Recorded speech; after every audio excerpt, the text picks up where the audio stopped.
Hey everybody, Ben here from the Bonehead podcast, and welcome to Necromantic Setups.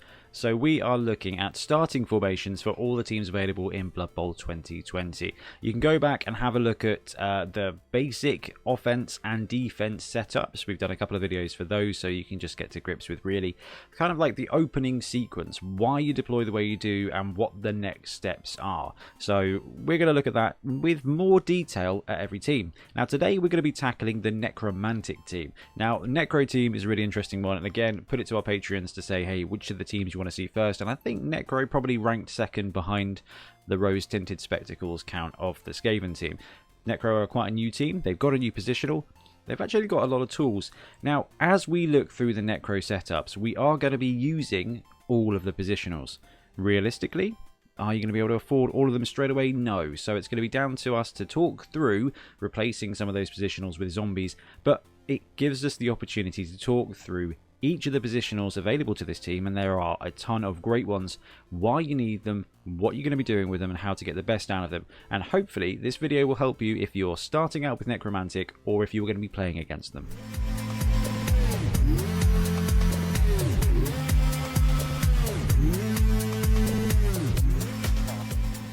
And as ever, we're going to start off with defensive formations here. Defense wins championships, after all. Everybody knows in Blood Bowl, if you break the serve, you're pretty much in a good place. So when it comes to Necro, they have got quite a lot of bash and quite a lot of dash. Not a lot of skills, though, when it comes to the ball handling element. But if you can look at the Golem edge spread we've got here, if you think about it, we've got, let's talk through the key. G is for Golem, B is for Blitzer, so that's your Wraiths. W is for werewolf, that's your werewolves, and R is for runner. There we go. These are zombies. So we've kind of had to key. It's really difficult because ghouls and golems, whites and wraiths and werewolves, same key. So B is for blitzer, R is for runner. Those kind of positionals are set. Golem and werewolf are different. So we've gone with the standard spread formation here. So we've looked at this. We looked at this in the video. Essentially, the 3-5-3. You end up with 3 on the line, 5 in your kind of secondary, and your reserves list, your safeties. You end up with 3 here. So if you're an NFL fan, these are your linemen, these are your linebackers, and these are your safeties and corners. We're going to look through this positional now. So every opening gambit on defense, you just weather that opening hit. So the edge spread here, the Golem edge spread, it will work against mid-range teams. If you're up against a slow but bashy team like Dwarves, this is also a pretty good response. And if you're up against a dashy team like Skaven, this is also a good one. So this is kind of like a really solid mid-range defense. So you got 3 zombies on the line. I think it's fair to say that they're going to get gone. They're strength 3, their armor, what? Armor 8+? 9+, armor 9+, these guys, and they got regeneration, so it's fine if they get punched around. The line is a write-off at this point, but those guys are resilient, and there's going to be follow-ups. And the great thing about zombies is because they're pretty resilient, they're going to probably just get back up again, and all they need to do is stand there and get punched. What that means is that we get to look at the second wave here. Your opponent is going to get 1 blitz.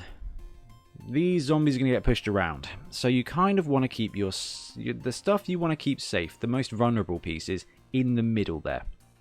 They're also the most reactionary, but the reason this is called the Golem edge spread is because these golems here have stand firm. So unlike most other teams, if not almost all other teams, you can protect the wide zone with basically a golem on each side. Now that is so important because not only do they have stand firm, which means they can take the edge square, but because they've got strength 4, it means that your opponent is going to have to deploy 3 people normally to actually get through the golem, or bring a beast man down and then chaos warrior to knock to the side. But you're 3 squares deep.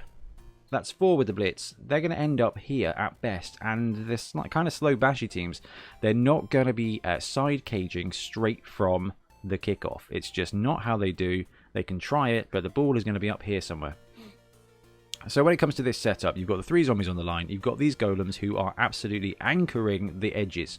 Then you've got this middle zone. So we talked earlier about not having some of the positionals.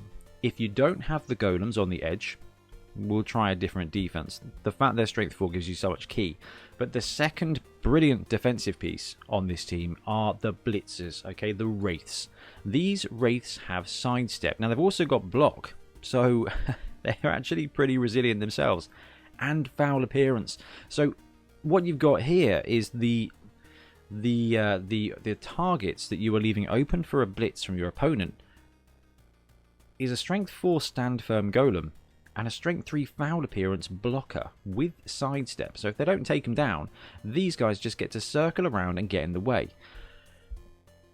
There's no great target there, so you can afford to put your ghouls in reserve here.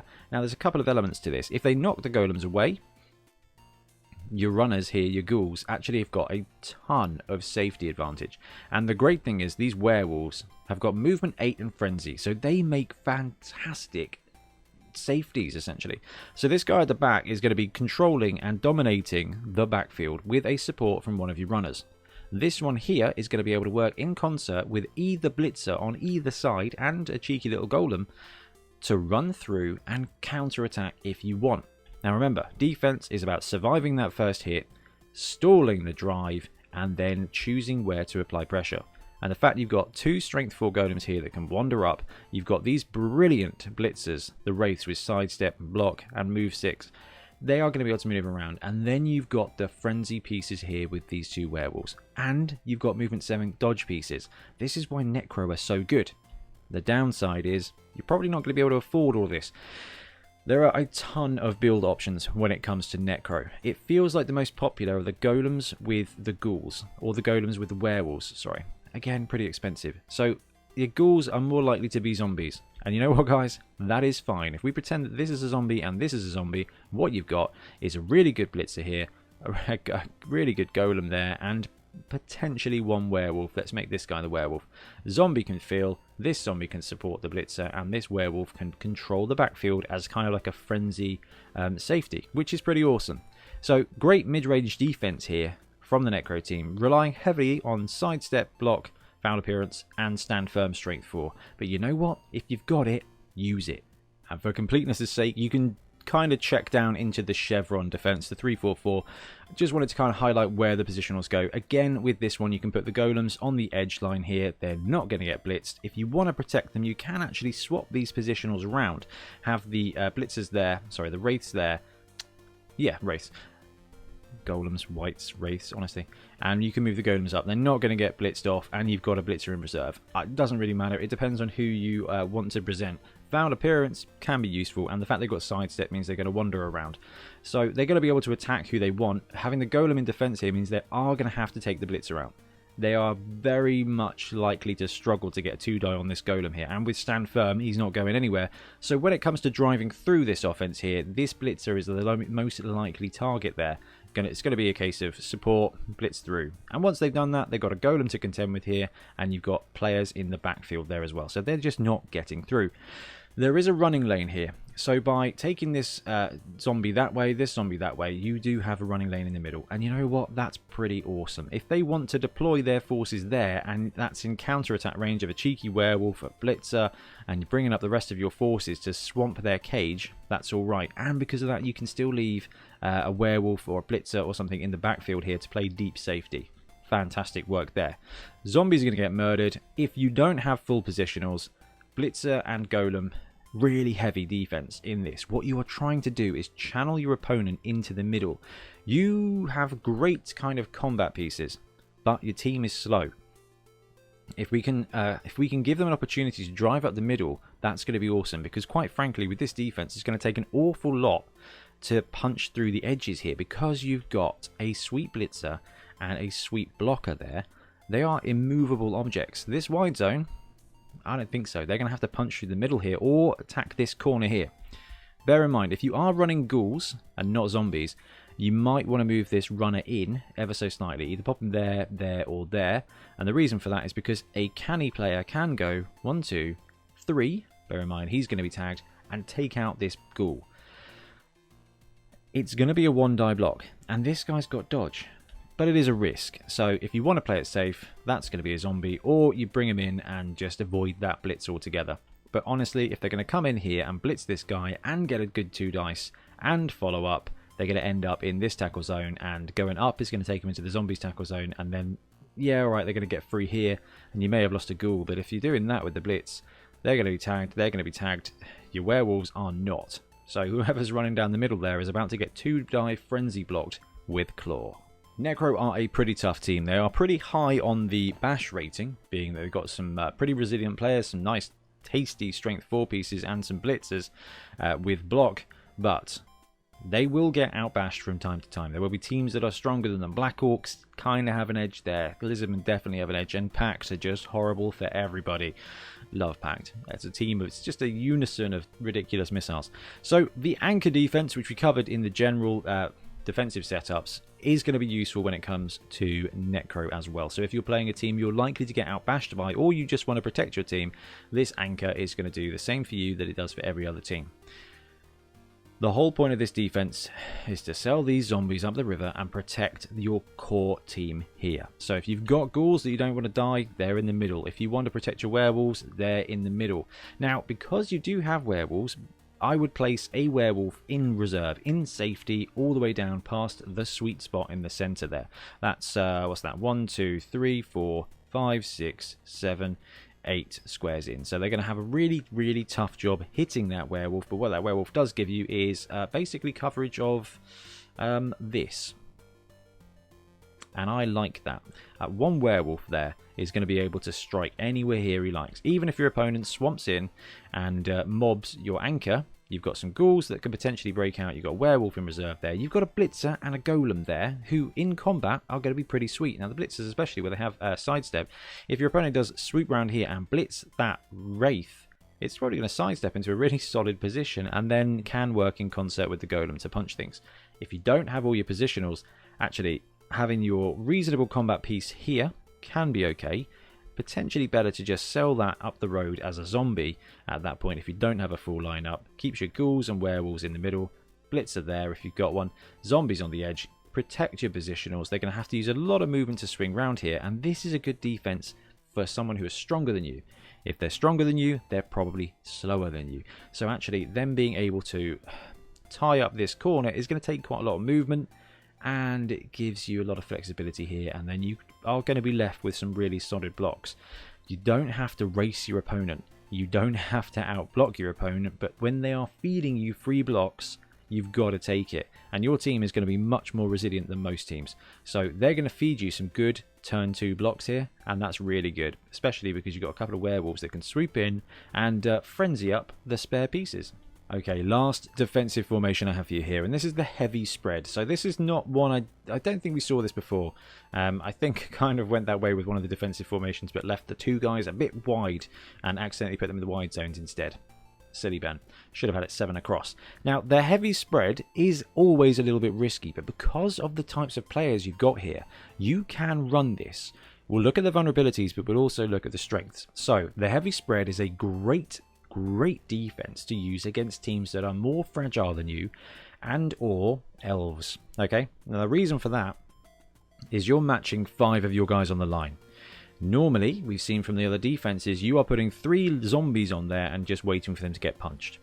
This forces your opponent to only make 2 good blocks normally, which is 1 less good block than you would normally get, but also it forces them to get the heck away from the line of scrimmage. So this is a really interesting one.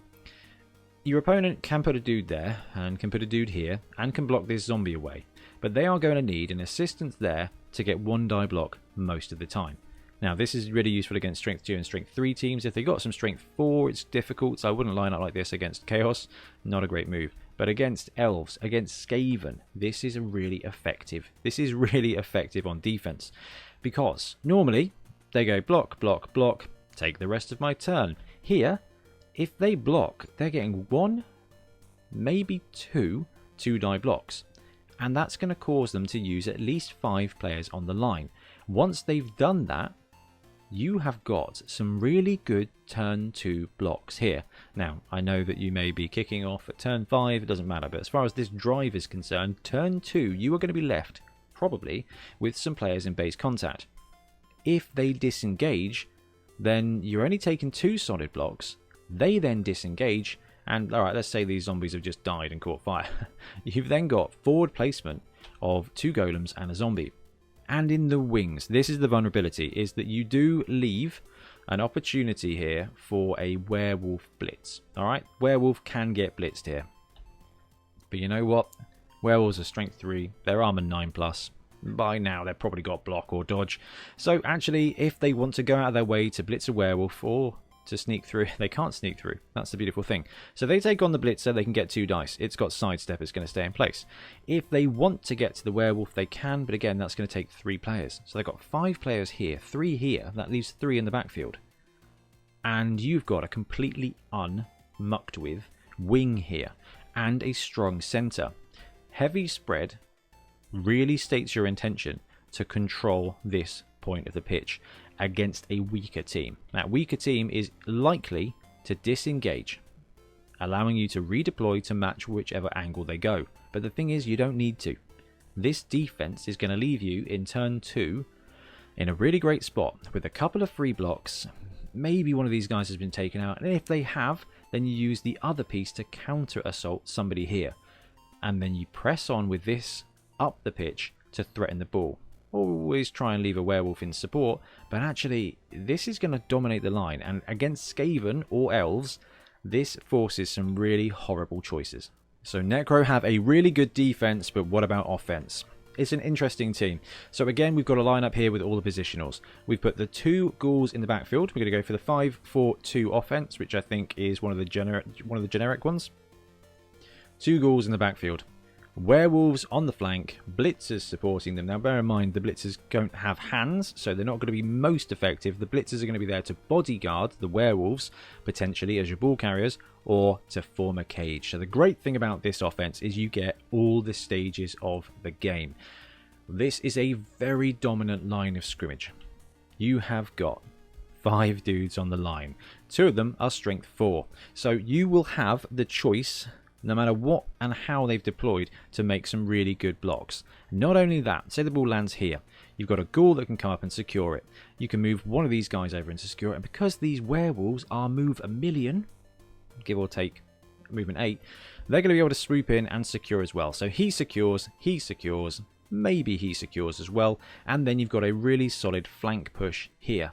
Swoop in, dominate this line, move these guys up, and form a lovely undead cage in the middle, led by some golems and some zombies with some blitzers on the edges and some werewolves as options. Say you don't have all those positionals. If you've got zombies instead of werewolves, actually put the blitzers on the edge, they've got more movement. That zombie there can either move up to support the line, and these guys come down to secure the ball. Wherever the ball is going, you will have players that can secure it. You want to use 3 players at least to secure the ball. And that will still allow you with a ton of strength on the line here. It's really simple. Secure the ball, dominate the line, and rest. Wait for the counter-strike to come, and then just take all the free blocks you can get. And the last one for today is very similar to the last offense. Honestly, when it comes to Necro, they are fast, but you don't have much of a passing game. So your role here is to dominate, create running lanes, and then break out with the werewolves. And this here, the 7-4, allows you to do absolutely all of that. So the 7-4 comes into play most usefully when your opponent goes wider than the 3. They're probably not going to, but that's okay, because what you can do is use these 4 players in the backfield here. So the 7-4 means you've got 7 on the line and 4 in the backfield. If you don't have all your positionals yet, you should have werewolves or ghouls. They are here, and you should have mid-range stars. So you probably have the whites. They are here. Your whites move in to secure and protect the ball, and your ball carriers come and get them. If you've got werewolves and ghouls, fantastic for you. Leave the slower ones at the back and the werewolves in the middle. It makes more sense to have the werewolves at the back because they've got more movement, but actually you want to keep the werewolves out in front because they've got more combat potential. And then you pile the rows. This line here, you will probably have more players than you can block with. And that's the plan. What this does is it means you can line up 7 potential blocks, but you don't have to use them all. If your opponent deploys 3, 4, 5 guys, you are going to have enough strength to push them away. You're going to have enough strength to push them away and follow up with a cheeky zombie or 2. And that's fantastic, because if you can get zombie blocks, you should take them. It sounds really counterintuitive, but until the golems have block, it's no difference blocking with a zombie with a couple of assists than it is with a golem. It's still 2 dice. You still don't have loner. So you might as well block with a zombie, follow up, and use that zombie to tag a player. That means that potentially you can block away, take a golem block, then move these guys back. But you don't even have to. You can secure the ball, and then depending on what is left as an opportunity, you may have a really tasty close range blitz. So just think about this. If you can potentially block away, leaves these guys open. If you block away, leaves these guys open. You secure the ball with your 4 in the backfield. If you need additional support, you can move 1 or 2 down. The idea is to build a cage around about here. But when you go so heavy on the line, your cage can actually start progressing already. And when it comes to the slow cage game, the further up you go, the better. And you're going to have all of this in support. Because essentially what you do is you swing this up, and end up with a mountain Death Star in the middle of the pitch. And then it's just down to you to grind away, use the strength 4, use the frenzy, use the blitzers, and use the force to just force your way into touchdown land. So I absolutely love Necro. They are really expensive, and you're going to struggle to get all the positionals too early on. You're going to have to kind of make do with about 5 positionals, maybe 6 positionals. That's okay. Whichever ones you don't take, you still have a really solid team. I really, really like the golems. If anything, I would drop the ghouls and use the werewolves kind of as your ball carriers. It's really tough because you want to use the werewolves as those blitzers, but actually you've got so much variation there. The Wraiths are going to be fantastic. Being able to have block, foul appearance, and sidestep means that they are brilliant defensive pieces. So as far as this team goes, you are the masters of the grind. Cheeky advantages everywhere with a surprising amount of movement means that this team can take a punch and then surgically strike back. I really am impressed, and from just experimenting with the Necro setups, you can do so much more with them. You can deploy like a human team. You don't have the movement, but you've got some power. This is a great mid-range team. I love it. Anyway, I'm going to wrap up this video. Hopefully these have been useful, so let me know if you're planning on running Necro or if you're planning on playing against Necro, and whether this is helpful and what I've missed, because we are all in this together, trying to find better ways to play the best game on Earth. Anyway, thanks very much for watching. We'll be back soon with more Blood Bowl content. Happy blocking. Thanks very much for watching. We really appreciate your support. If you want to support the show even further, please like and subscribe. It really helps us out. Or come and join us in our Patreon, link below, where you get early access to our content and monthly competitions. See you later.